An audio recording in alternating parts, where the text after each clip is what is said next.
Good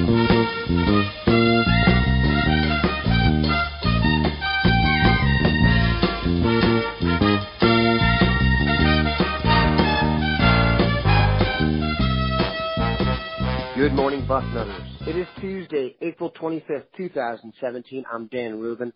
This is the Bucknuts Morning 5 and Change, coming to you from a beautiful, clear, there will be 3 million people living here if it was like this every day, Gem City. Duane, how is Ohio's fine capital? It's looking beautiful today.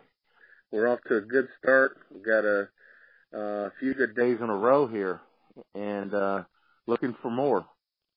Happy to be in Columbus for once. I mean, the weather thing is, as you said, just the gray days. It gets to you after a while. And recently we've had a nice run of decent weather. So very happy to be in Columbus right now.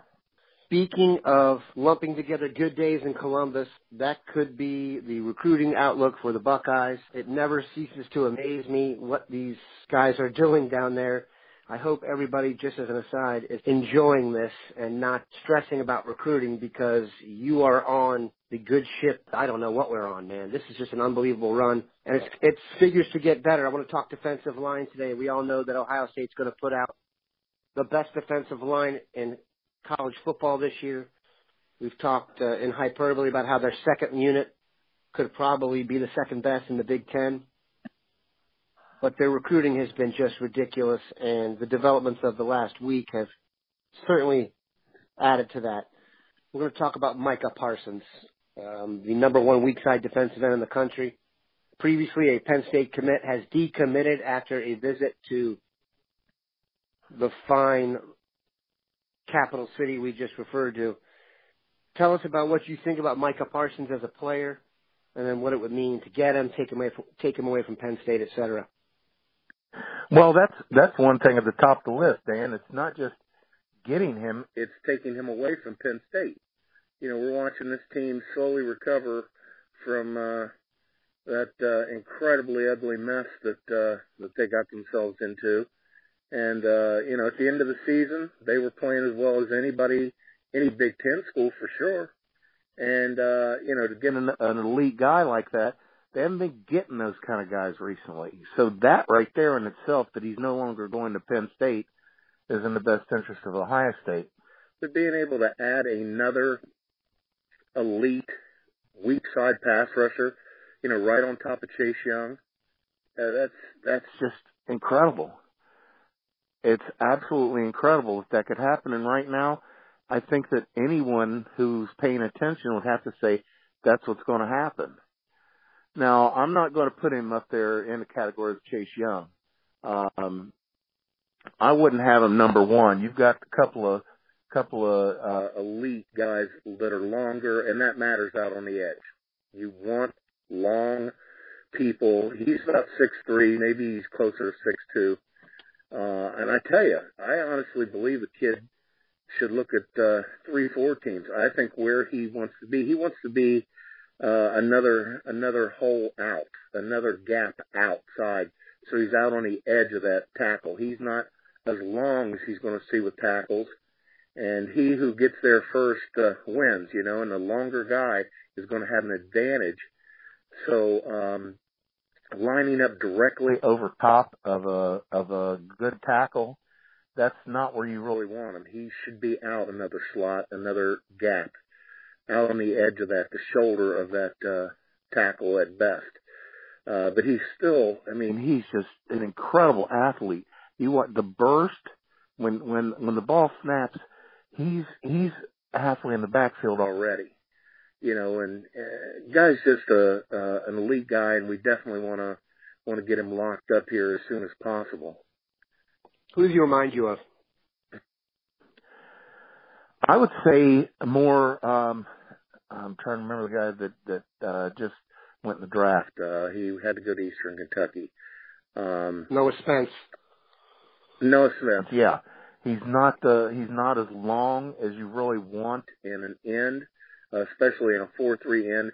But the guy's he's got that motor. He's going to get off the ball, and he's going to beat a lot of tackles to the edge before they have a chance to get back in their pass protection mode.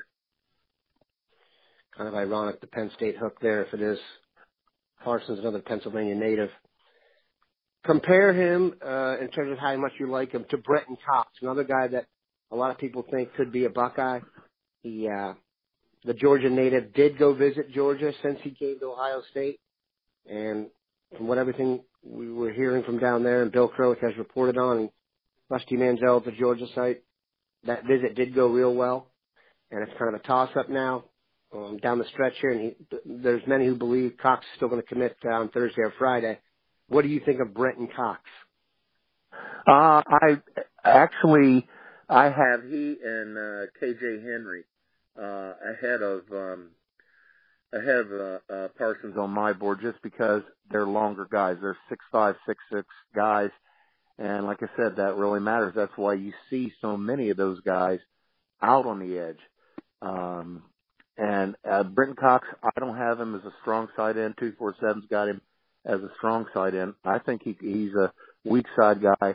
Maybe he grows into a strong side guy. Right now, I think he's got the first step that is crucial to playing the rush end.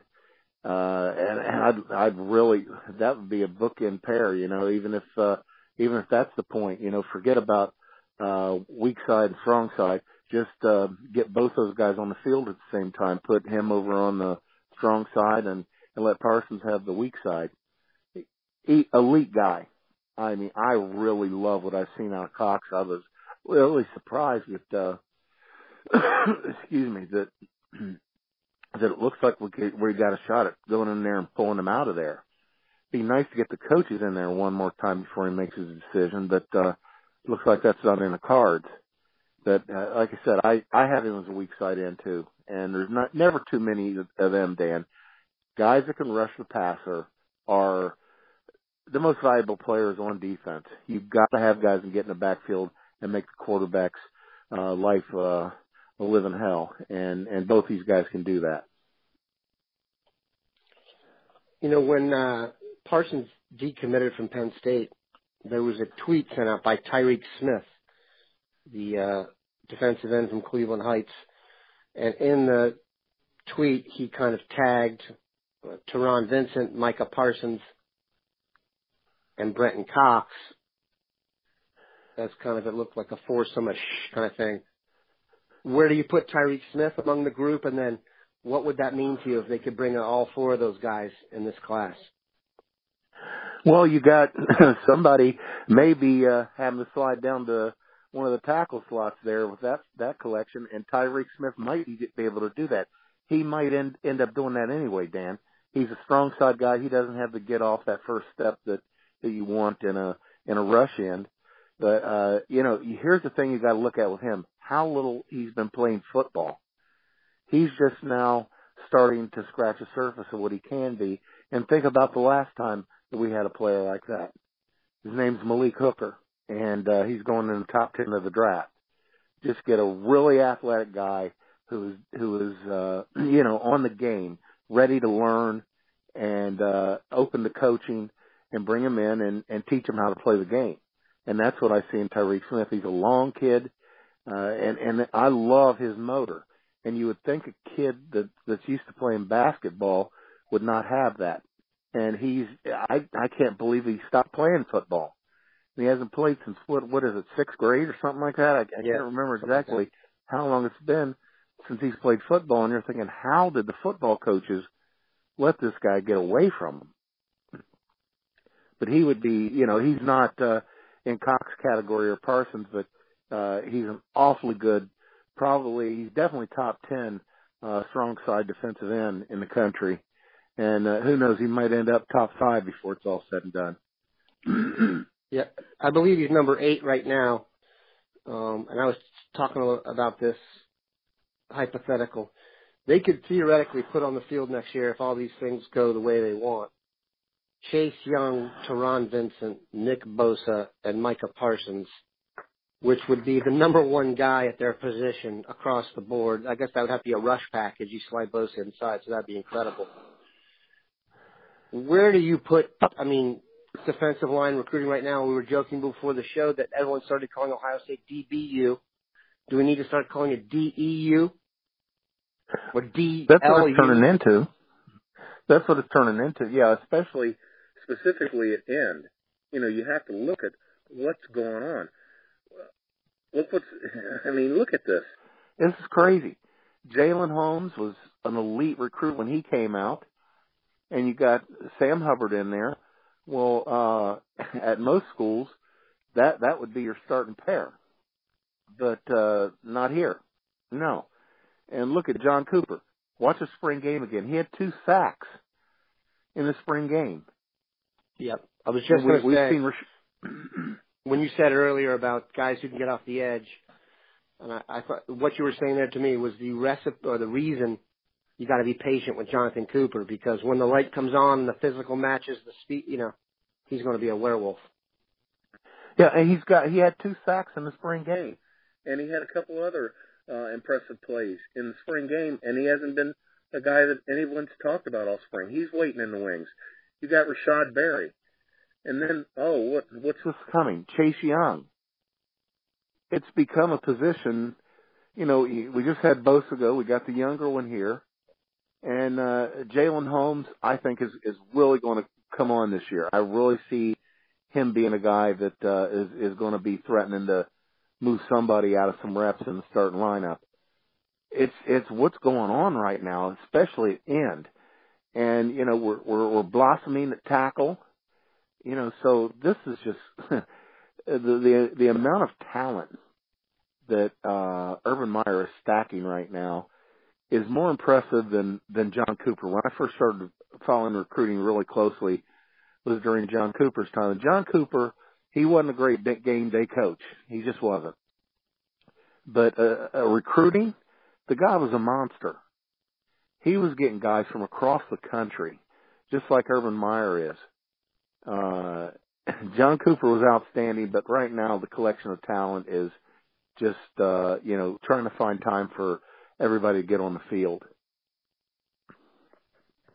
No, their recruiting is at the highest level it's ever been. And at a school like Ohio State, when you start using the term ever comfortably, the zenith you've reached. We'll end it there. If you want any argument as to why the defensive end is strong at Ohio State, we didn't even mention the reigning Big Ten Defensive Player of the Year in Tyquan Lewis. So all that plus the Big Ten returning Defensive Lineman of the Year. Good place to stop. Have a good one, Bucknutters.